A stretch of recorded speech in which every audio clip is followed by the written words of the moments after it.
মাননীয় প্রধানমন্ত্রী যেহেতু স্বাস্থ্য ব্যবস্থার উপরে একটি আলাদা গুরুত্ব দিয়েছেন, আপনারা জানেন যে সরকারের আপনার স্বাস্থ্য খাতের দর্শন অনুযায়ী যে সবার জন্য স্বাস্থ্য তারই অংশ হিসেবে ই হেলথ কার্ড চালু হবে এবং জেলা পর্যায়ে বিশেষ করে আপনার বিভাগীয় পর্যায়ে মেডিকেল কলেজ এবং হসপিটালের চিকিৎসার মান বৃদ্ধি, জনবল বৃদ্ধির মাধ্যমে সরকার জনগণের দোরগোড়ায় স্বাস্থ্যসেবাকে নিয়ে যাওয়ার বা পৌঁছে দেওয়ার চেষ্টা করছে।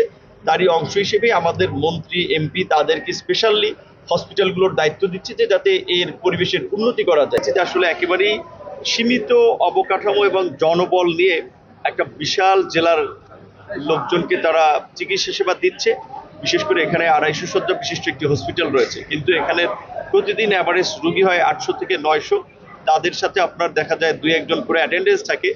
সেই বাস্তবতায় এখানে অবকাঠামো একেবারেই কম এবং শিশু থেকে শুরু করে বৃদ্ধ অনেকে আপনারাও দেখেছেন আমার সাথে যে হসপিটালের করিডোরে আসলে চিকিৎসা নিচ্ছে। এমনকি কিছু ভবন রয়েছে অত্যন্ত ঝুঁকিপূর্ণ। এখানে হসপিটালের সাথে 500 মেডিকেল কলেজের সাথে 500 শয্যা বিশিষ্ট একটা হসপিটাল থাকার কথা, কিন্তু সেটি নানান কারণে হয়নি।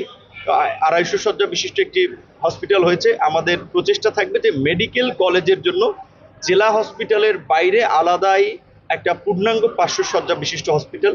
যেহেতু এখানে মেডিকেল কলেজের এখানে স্বাস্থ্য মন্ত্রণালয় থেকে সভাপতি হিসেবে আমাকে দায়িত্ব দেওয়া হয়েছে, যেই কারণেই আমি আজকে এখানের হসপিটালের বাস্তব চিত্রটা বোঝার জন্যই আজকের এই পরিদর্শন এবং এখান থেকে হয়তো আমি আমার এলাকায় যাব।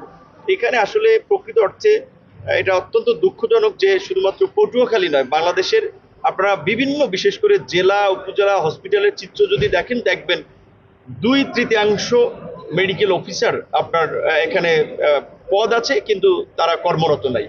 উপজেলা পর্যায়ে তো ভয়ঙ্কর অবস্থা, জেলা পর্যায়ে যা দেখলাম তাদের তার চেয়ে বেশি ভয়ঙ্কর অবস্থা। 59 জনের পদ আছে কিন্তু কর্মরত আছে মাত্র 18 জন। তো 2/3 যদি অনুপস্থিত থাকে তাহলে সেখানে আসলে কিভাবে তারা চিকিৎসা দেবে? এটা বলতে গেলে বাংলাদেশের মতো একটা দেশে জেলা উপজেলা পর্যায়ে হসপিটালে চিকিৎসা নিয়ে মানুষ সুস্থ হচ্ছে এবং এই পরিবেশে সেটা আসলে আল্লাহর বিশেষ রহমত ছাড়া এইটা সম্ভব ছিল না।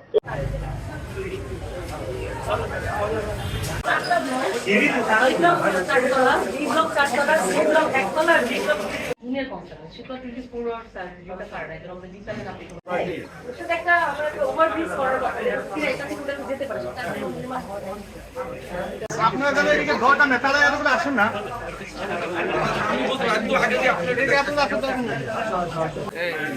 সবাই এরকম করতেছে।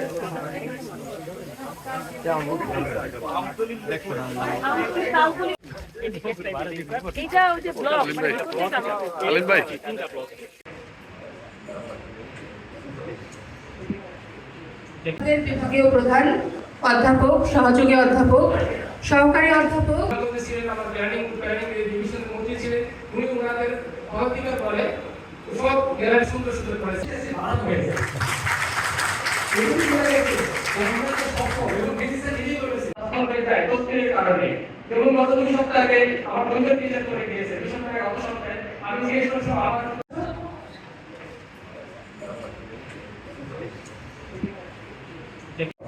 বিভিন্ন বিভাগের বিভাগীয় প্রধান, অধ্যাপক, সহযোগী অধ্যাপক, সহকারী অধ্যাপক, বিভিন্ন বিভাগের প্রভাষকবৃন্দ এবং উপস্থিত আছে